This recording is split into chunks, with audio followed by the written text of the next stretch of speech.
Estoy seguro que muchos de ustedes han estado en un recién remodelado McDonald's. Posiblemente uno con un café. Pero, ¿alguna vez te has puesto a pensar por qué comenzaron la remodelación de los restaurantes en el primer lugar? El primer café en los Estados Unidos apareció en Chicago, en mayo de 2001. Y ese fue solo el comienzo. Ahora en los últimos 5 años, McDonald's ha remodelado todos sus restaurantes en América. La mayoría de ustedes podría incluso estarse preguntando cuánto tiempo ha pasado desde la última vez que pusiste un pie en un viejo McDonald's. Pregunta a alguien que sepa sobre marketing, escucharás algo extraño. McDonald's ha perdido mucho dinero en esto. Es un hecho. El nuevo amueblado no está atrayendo más clientes y el McCafé no puede vender café barato y sacar algún beneficio de eso. Tan solo echa un vistazo a los precios de Starbucks y sabrás de lo que habló. Los interesados dicen que desean un ambiente más adulto. Una imagen con más clase para la América con más clase. Respuesta incorrecta. Googlea ahora mismo. ¿Cuál es el grupo de edad objetivo McDonald's? Los niños y adolescentes, por supuesto. Siempre han sido ellos. Así que, ¿por qué empezar todas estas remodelaciones? ¿Por qué una de las corporaciones más grandes de América gasta billones en una estrategia de marketing tan terrible? Ahí es donde las cosas se ponen interesantes. Vamos a empezar con las áreas de juego. Si recuerdas bien, casi nunca había 2 áreas de juego idénticos en 2 McDonald's. Algunos de ellos eran muy divertidos. Yo lo sé, tenía algunos favoritos. Algunos de ellos también eran realmente peligrosos. La primera joya que pude encontrar había sido un área de juegos con carrusel en Lancaster, Pensilvania, en la década de 1980. El lugar consiguió ser cerrado pocos meses después de su apertura. Poca información fue dada acerca de por qué lo habían cerrado. El lote ha estado en venta desde entonces. Si encuentras a los contactos adecuados en Lancaster, creo, puedes ser capaz de leer algún artículo que no fuera hecho para imprimirse. Los niños jugaban en el carrusel, de la manera en que se supone deberían jugar, te imaginarás. Son niños, así que por supuesto sabrían cómo hacerlo. Bueno, un día algunos cuantos niños lograron arrastrarse debajo de esa cosa, pero nunca lograron salir. Todo el incidente fue tan fuertemente custodiado por el Departamento de Relaciones Públicas de McDonald's, por lo que tendrías problemas en encontrar a una sola de las personas que estuvo ahí durante toda esa tarde. El único testigo que alguien pudo hallar, dijo esto. Cuando se metieron debajo, algunos padres comenzaron a gritar por ayuda. Entonces sucedió algo a las luces. El carrusel era cada vez más brillante y la música se volvió ensordecedora. Salí corriendo del edificio cuando la máquina comenzó a humear, pero volví a mirar por la ventana para ver si los niños estaban bien y los empleados. Estaban allí de pie, detrás de las cajas registradoras. Parecía que estaban esperando clientes. Historias extrañas han salido de allí a través de los años. Informes de niños hundiéndose en piscinas de pelotas, que solo deben tener un pie de profundidad. Madres que buscan en los juegos tubulares a sus hijos, y solo encuentran un par solitario de calcetines. Pero las áreas de juego tuvieron solo una fracción de todos los incidentes. De vuelta en 1996, en Knoxville, Tennessee, había un hombre de negocios, alrededor de los 40 años de edad, quien entró a los sanitarios de un McDonald's y permaneció allí durante 7 horas. Los clientes señalaron que se negó a abandonar el sitio. Finalmente llamaron a la policía y se las arreglaron para romper la puerta. Él fue retenido por paramédicos ya que no dejaría de buena gana el sanitario. A medida que lo sacaron de la cabina, comenzó a gritar: "Llévame de vuelta. Quiero volver". Pero en el momento en que salió del restaurante se desmayó. No recordaba haber ido a un McDonald's el día del incidente. El restaurante fue cerrado antes de que alguien pudiera inspeccionar el baño en que se había encerrado el sujeto. Sin embargo, cualquiera de las personas que utilizaron el baño ese día, mencionaron escuchar varias voces susurrando cosas similares a: "No era él. Tenemos que regresar. Te vi sonreír". Luego hubo un freidor en algún lugar de Vermont en 1999, quien entró en medio del restaurante y arrojó aceite hirviendo sobre sí mismo, no se inmutó ni dijo una sola palabra. Varios de los clientes comenzaron a reír y girar junto a él con el aceite ardiendo, todos fueron trasladados al hospital. Solo uno sobrevivió, pero se niega a hacer su declaración. No es que ella fácilmente pudiera hacerlo. Su garganta se había derretido hasta el esófago, tuvo que hacerse una reconstrucción completa mediante diversas cirugías. El director del lugar dijo que no recordaba nunca haber contratado al freidor y que él no estaba en ningún documento oficial. Su identificación ni siquiera tenía un nombre, simplemente tenía signos escritos en él. Una vez más, el McDonald's fue cerrado sin dejar rastro. La mayor parte de las historias sonaban como leyendas urbanas para mí, esto nunca falló. Donde quiera que encontrara una historia, un McDonald's había sido cerrado. A finales de la década del 2000, el número de encubrimientos se había vuelto tan frecuente que McDonald's decidió echar a todos abajo y reconstruir. Cada uno de ellos, por supuesto que faltaron algunos de ellos. Necesitaba ver uno en persona. Recuerdo ir a un viejo McDonald's de niño, pero eso fue antes de que los incidentes fueran frecuentes. Eso fue cuando todavía eran seguros esos lugares. Había un pequeño pueblo camino a casa de mis padres, junto a la autopista. Orozca era su nombre. Tal vez tenía un centenar de residentes. Completamente sin ser tocado por el mundo exterior, estaba prácticamente olvidado. Era inútil que parara allí por alguna razón normal, no había ni una gasolinera o área de descanso. Ni siquiera una señal para hacer saber que estaba cerca del lugar. Digamos que tuve que investigar el camino alrededor de algunos edificios muy antiguos, solo para descubrir que tenían uno de los pocos viejos McDonald's, aparte de algunos hitos atesorados, que aún tienen que pasar por remodelación, hechos desde la década de 1970. ¡Qué suerte! No. Me sorprendió que este lugar incluso tuviera un restaurante de comida rápida. Sin embargo, no tenía una oficina de correos o un mercado. Planeé un viaje a casa de mis padres para el fin de semana, con una parada en Orozca. Era ya de noche afuera, ya que era pleno invierno, y no he salido del trabajo sino hasta las 5. Tenía frío y mal humor por la situación de conducir de noche, pero sobre todo estaba decidido. No creo que hubiera encontrado el lugar antes de que los teléfonos con GPS existieran. El desvío de la carretera era un camino de tierra, sin puntos de referencia ni nada. Cuando entré a la ciudad, ninguna de las casas tenía las luces encendidas. La mayor parte de las luces de la calle estaban apagadas también, como si nadie se acordara de cómo cambiar las bombillas en años. Este lugar estaba realmente intacto. Me sorprendería si la mayoría, no todos, de los residentes no se hubiesen mudado o simplemente hubieran muerto ya. Definitivamente tenía todos los síntomas de un pueblo fantasma. Estaba a punto de perder la esperanza cuando por fin lo vi.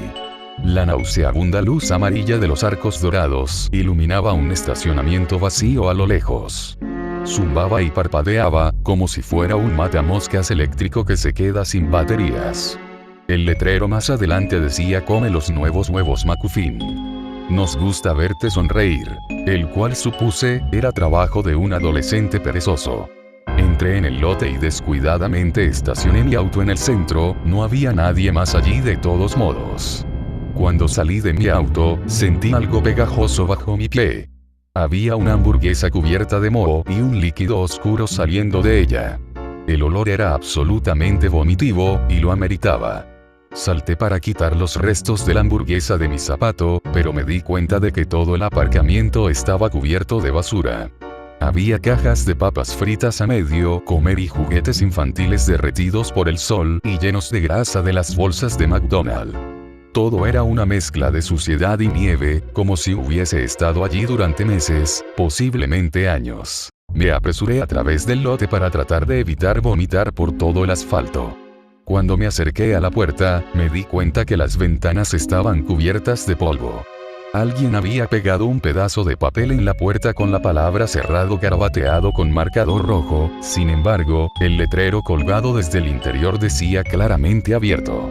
Con cautela me acerqué a la puerta y la empujé. Una campana artificial tarareó una vieja melodía de McDonald's, que falló en las últimas notas cuando la puerta rechinó.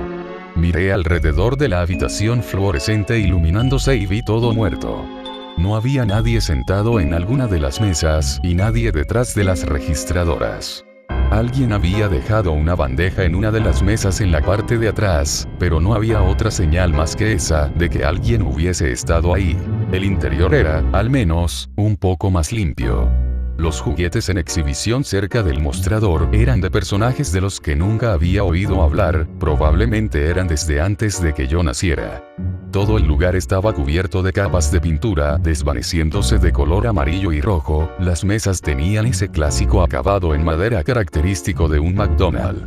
La madera parecía completamente podrida, pero cubiertas de capas de esmalte en un triste intento de mantener su aspecto a nuevo. Todo ello tenía una especie de tonalidad verde que yo atribuía a las viejas luces. El elemento más notable, creo, era un terrible olor a plástico quemado que picaba en mi nariz. Me acerqué a la caja registradora.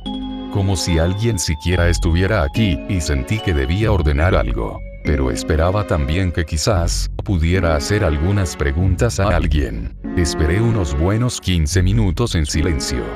Grité hola, solamente un eco silencioso por una nula respuesta fue lo que obtuve. Yo había estado en unos cuantos McDonald's con un mal servicio en el pasado, pero esto era una locura. Con lo sucio de todo el lugar, no debería haber esperado tanto. Justo cuando estaba a punto de dar la vuelta y darme por vencido, la caja registradora se abrió. Fue prácticamente como si me rogara que tomara una propina para mí. Además, no merecía una ligera recompensa por hacerme perder el tiempo aquí. Casualmente me acerqué a ella y vi al menos una docena de billetes apilados. Miré a mi alrededor para asegurarme de que nadie estuviera mirando, me acerqué para tomar algunos billetes, de repente la caja se cerró sobre mis dedos.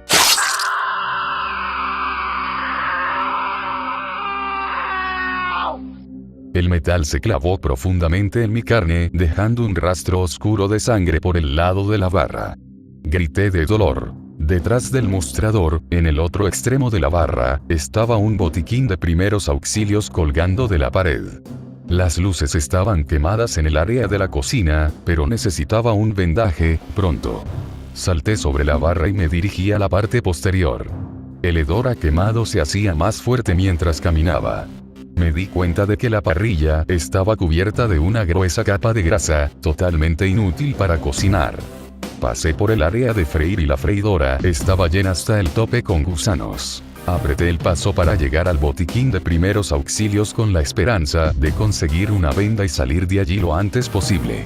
Estaba empezando a darme cuenta de que este restaurante definitivamente no estaba en servicio y que probablemente no debería haber entrado en primer lugar. Abrí el botiquín de primeros auxilios y tuve que tragar algo de mi vómito. Una nube de moho emanó hacia todas direcciones cuando lo abrí, seguido por la misma lama negra burbujeante que estaba en la hamburguesa que pisé afuera. Empecé a toser y agité las manos en el aire para eliminar el polvo de moho flotando alrededor. La misma campana que escuché tocar la melodía de McDonald's al entrar, comenzó a sonar, por lo que tuve que tranquilizarme a mí mismo. Supuse que estaba averiada como el resto de este basurero. Miré de nuevo hacia el mostrador y noté que todo parecía estar más lejos. Debo haber estado desorientado por la pérdida de sangre y ese olor horrible. Miré mi mano para ver lo mal que estaba la herida y mis ojos se abrieron. No había ninguna herida en mi mano. Corrí de pánico hacia el mostrador, pero algo debajo de la estufa capturó mi pie y caí. En la oscuridad mis ojos comenzaron a ajustarse y vi la silueta de un cuerpo. Alguien estaba ahí debajo. Tal vez era alguien inconsciente y necesitaban ayuda. Tiré del brazo de la persona y un cuerpo medio descompuesto se deslizó por el suelo. Llevaba la camisa de empleado de McDonald's con un gafete que tenía signos. Su boca se retorcía en una sonrisa enfermiza, pero sus ojos estaban gritando. Intenté gritar, pero no salió ningún sonido, como cuando tratas de despertar de una pesadilla. Al intentar ponerme de pie e ir hacia el mostrador, las luces comenzaron a apagarse y la melodía de McDonald's fue cada vez más fuerte, las notas fueron sibilantes y distorsionadas mientras sonaban. Una vez que había conseguido agarrarme para pasar por encima del mostrador, quedé helado. Desde que entré, nunca miré al lado del restaurante opuesto al mostrador. Había un área de juegos. El cristal que separaba al restaurante de la zona de juegos, tenía cientos de huellas de manos ensangrentadas que corrían hacia el suelo. El tobogán se hallaba repleto con trozos de líquido rojo, saliendo a borbotones desde el pequeño agujero a la izquierda en la parte inferior. Había una fila de sogas atadas a las barras para colgarse, ropas para empleados colgaban de ellas, con los mismos signos en sus gafetes. Las mesas alrededor del perímetro tenían esqueletos acompañados de comida podrida abandonada en bandejas, algunos de los alimentos colgaban de sus quijadas. Miré con horror, demasiado sorprendido para moverme. Mientras el resto del restaurante se oscureció, una bombilla en el centro del área de juegos continuó brillando como un foco de carnaval. Debajo había una piscina repleta de pelotas, apenas capaz de contener todas las pelotas de plástico de colores. Humeaba bajo la brillante luz blanca, provocando ese horrible olor a plástico quemado. Las pelotas comenzaron a vibrar y a caer por el borde cuando algo dentro lentamente se movía. Quería tanto correr, pero mi cuerpo se negó. Entonces, de repente la música se cortó y el movimiento se detuvo. Un guante amarillo se deslizó lentamente desde la alberca de pelotas, retorciendo sus dedos. Una manga de color rojo y blanco salió después, colores alternándose lentamente aparecieron desde abajo.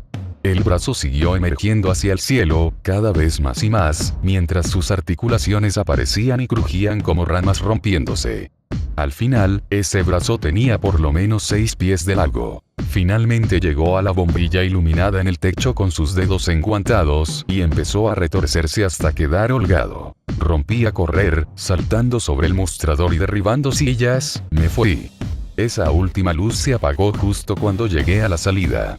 Golpeé la puerta, rompiendo el vidrio en el proceso. Mientras rodaba en el estacionamiento oí un grito a lo lejos, y luego algo susurró a mi oído entre el mortífero silencio. Tenía la misma distorsión que la melodía de McDonald's. Vuelve. Quiero verte sonreír. No he dicho a nadie lo que pasó esa noche. Había un artículo en línea diciendo que Oroska se había quemado hasta los cimientos pocos días después. No sé si fue un encubrimiento o alguna otra cosa, pero nunca volvería para descubrirlo. Por cierto, no he compartido esto porque quisiera que te involucraras. Lo compartí para avisarte sobre lo que sucede cuando te involucras. Puedes ir a un nuevo McDonald's, seguir comprando Big Macs, un café, eso estaría bien. Ellos hicieron algo a las remodelaciones para que sea seguro estar allí, o al menos por ahora. Pero ni se te ocurra ir a un viejo McDonald's.